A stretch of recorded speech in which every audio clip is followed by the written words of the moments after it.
Comment les hommes savent que cette femme, c'est la bonne, c'est celle qu'ils veulent? C'est une question très intéressante qu'on m'a posée en coaching récemment, une femme de cœur que j'accompagne, et je me suis dit que j'allais poser ma réflexion, te la partager dans cette vidéo. Je te souhaite la bienvenue dans cette vidéo et peut-être sur cette chaîne. D'ailleurs, abonne-toi si ce n'est pas déjà fait, tu découvriras un regard différent sur les relations amoureuses. Je m'adresse aux femmes spécifiquement sur cette chaîne. Et si tu veux aller plus loin, d'ores et déjà, je te propose un quiz. C'est un test pour savoir si l'homme que tu as dans ta tête maintenant et peut-être dans ton cœur partage les mêmes sentiments que toi. Une dizaine de questions, quelques minutes et tu auras énormément de clarté sur cette question. Parce que si on revient à la question « Comment les hommes savent que c'est la bonne ?»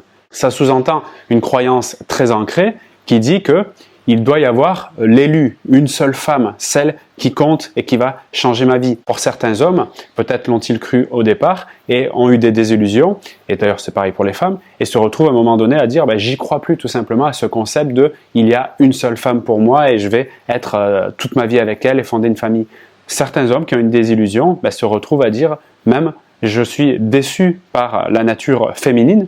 Et quand je cultive cette croyance, forcément l'idée de la bonne, l'élu, la seule, n'existe plus. Donc à partir de là, tu rencontres, admettons, un homme qui a forgé cette croyance emplie de désillusions, il ne va pas chercher à avoir la bonne ou l'élu parce que de toute manière, il n'y croit pas. Par conséquent, il va se retrouver dans des relations où il vivote parce que peut-être il a quand même ce besoin naturel d'affection, de tendresse, aussi sexuelle. Et à partir de là, il rentre en relation, mais comme sa croyance le limitera, le freinera, il n'ira pas jusqu'à te donner, si tu veux, si toi tu crois à cela. C'est là où il peut y avoir une désynchronisation, un petit bug. Parce que si toi tu crois à cette idée, à cette notion de le bon, tu vois, le seul, et que lui, il n'y croit pas, au fond, c'est là que ça fera un dérèglement entre les objectifs concernant la relation, l'idéal d'une relation, et je dirais même finalement l'identité, puisque quand on touche aux croyances, on touche à qui je suis vraiment.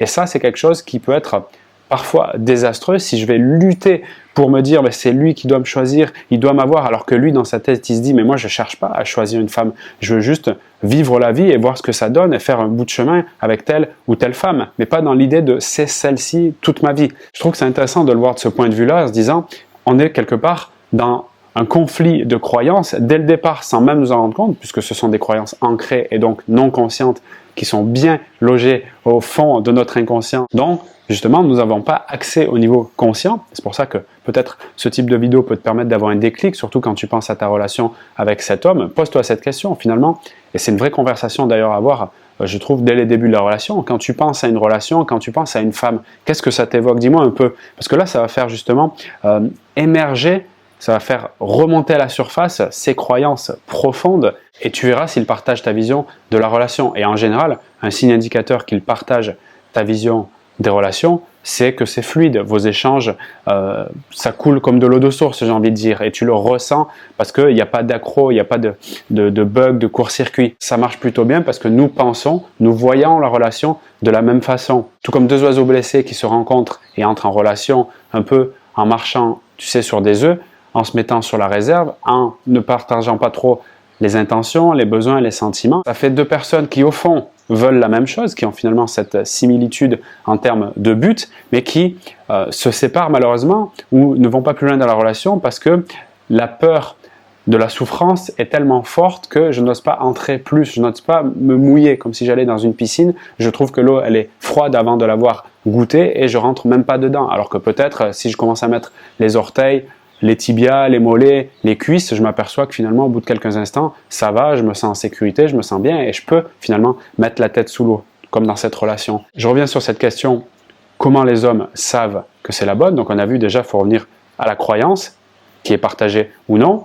Et après, donc il y a le contexte qui est culturel aussi, tu sais, si j'ai besoin, parce que j'ai cru qu'il fallait se marier, faire une famille, etc. Je ne vais pas avoir le même rapport avec les femmes et la femme qu'une autre personne qui a baigné dans une culture du fast sex, tu sais, un peu comme on le voit de façon moderne ces derniers temps avec les sites de rencontres, les réseaux sociaux où il y a une culture finalement où on veut aller très vite, on se lasse très vite, on a ce FOMO, du fear of missing out, c'est-à-dire la peur de louper quelque chose, tu sais, donc on clique de tous les côtés. Et je trouve d'ailleurs que les nouvelles générations je parle des moins de 25 ans, pas tous, mais en tout cas, grandissent dans ce truc de je veux tout de suite, je veux que ça aille vite, etc.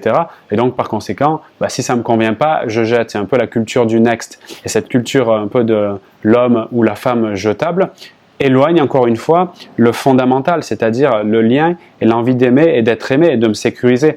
Donc c'est un peu paradoxal, mais en même temps, c'est ça le côté culturel. Tu sais, c'est un peu baigné dans un truc qui est un peu malgré toi. Tu regardes autour de toi, tu fais du mimétisme, tu fais comme les autres. Tu tentes, t'es déçu. Après, tu t'aperçois que tu t'es éloigné de ton but réel parce que tu as fait comme les autres ou tu n'as pas fait ce qui te ressemblait le plus. Je pourrais développer ça dans une autre vidéo si ça t'intéresse, mais je reviens sur le sujet. Donc, comment les hommes savent que c'est la bonne? Donc, on a vu qu'il peut y avoir la culture au niveau des croyances, ça me semble très important. Et tout ça, finalement, va amener à un truc un peu plus subtil. Et là, moi, je ramène au niveau individuel parce que j'aime bien, tu le sais, l'approche humaine qui consiste à dire que chacun a une expérience, un vécu, des besoins, d'accord, des valeurs, on l'a vu, des croyances, des objectifs, et finalement des peurs, des doutes. Et tout ça t'amène à voir, et consulte-toi finalement en interne, regarde-toi et pose-toi cette question. Quels sont mes critères? Parce que l'expérience t'amène à affiner des critères. Souvent, on me dit, Vincent, mais j'ai peur d'être trop exigeante. Moi, je dis, c'est pas une notion d'exigence, c'est tu as du vécu, quelle que soit ton expérience, et en fonction de cette expérience, tu as affiné des critères. Tu sais, la première fois que j'ai bu un verre de vin, quand j'avais, je sais pas, 15 ans, quand on sortait, j'étais dans un internat au lycée, on prenait le vin le moins cher. Donc, on ne se posait pas la question de la qualité, et c'était même certainement très dégueulasse.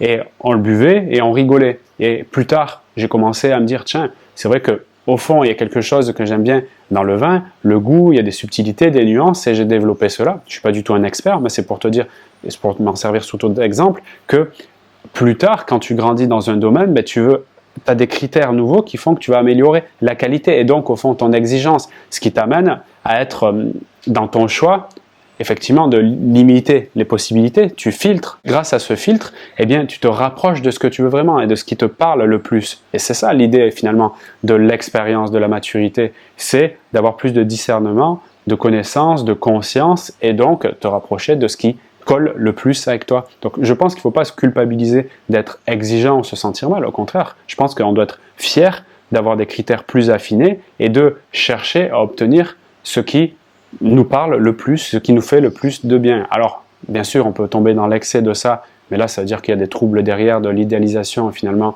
peut-être ça m'arrange d'avoir quelqu'un qui est indisponible. C'est un autre sujet, donc il y a toujours cette notion d'équilibre, de discernement à avoir, mais quand j'affine mes critères par rapport à mon expérience, donc je reviens sur comment les hommes savent que c'est la bonne, que c'est celle qu'ils veulent, eh bien chaque homme avec son expérience aura des critères différents. J'aurais aimé te dire qu'il y a des critères universels, bien sûr, la beauté et la jeunesse, on pourrait se dire ce sont des critères universels, mais pas tous les hommes ont accès à la beauté, à la jeunesse. C'est encore une vidéo que je pourrais faire à part entière. Tu as d'autres critères, bien évidemment, partagés par la masse des hommes qui sont la fidélité. D'ailleurs, nombreux hommes préféreront diminuer des points de beauté en faveur de la fidélité. Par exemple, si je me dis, elle est super belle, elle peut avoir qui elle veut.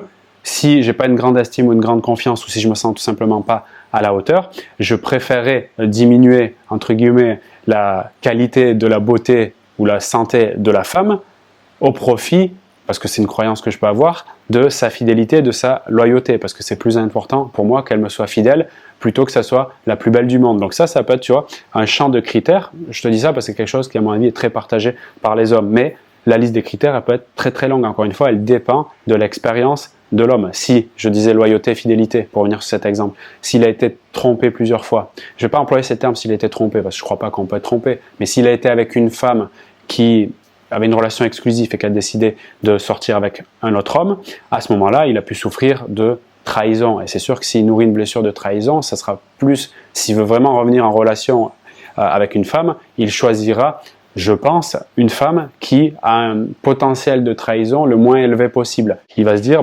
c'est très inconscient, hein, mais si je diminue en fait le critère de beauté, dit d'une autre façon, si elle est un peu moins belle que mon idéal, j'ai plus de chances qu'elle soit fidèle. Et quand tu y réfléchis, ça nous amène à cette croyance qui est intéressante à évoquer.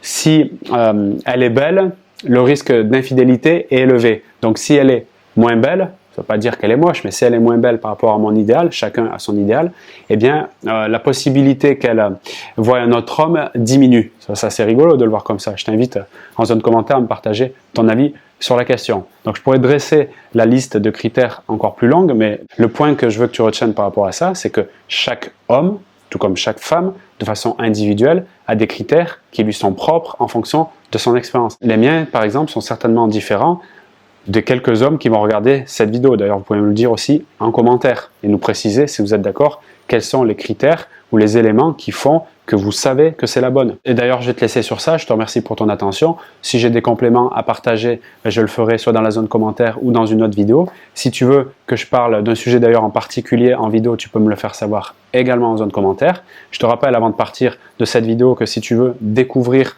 un peu plus en précision quels sont les sentiments que l'homme que tu veux a pour toi, regarde dans la description de cette vidéo, je t'ai mis un quiz, donc 14 questions, quelques minutes pour en savoir plus sur cette grande question. Et si tu veux accélérer le pas, profiter de mon approche en live, c'est-à-dire au téléphone, toi et moi, où j'analyse ta situation de manière très fine, approfondie, et je te propose des conseils spécifiques pour que tu puisses avancer, je te propose de réserver un coaching privé. Le lien est dans la description de cette vidéo. Il y a également d'autres ressources, notamment des programmes en ligne si ça t'intéresse. Et je te retrouve très bientôt pour une autre vidéo ou bien dans ce coaching privé.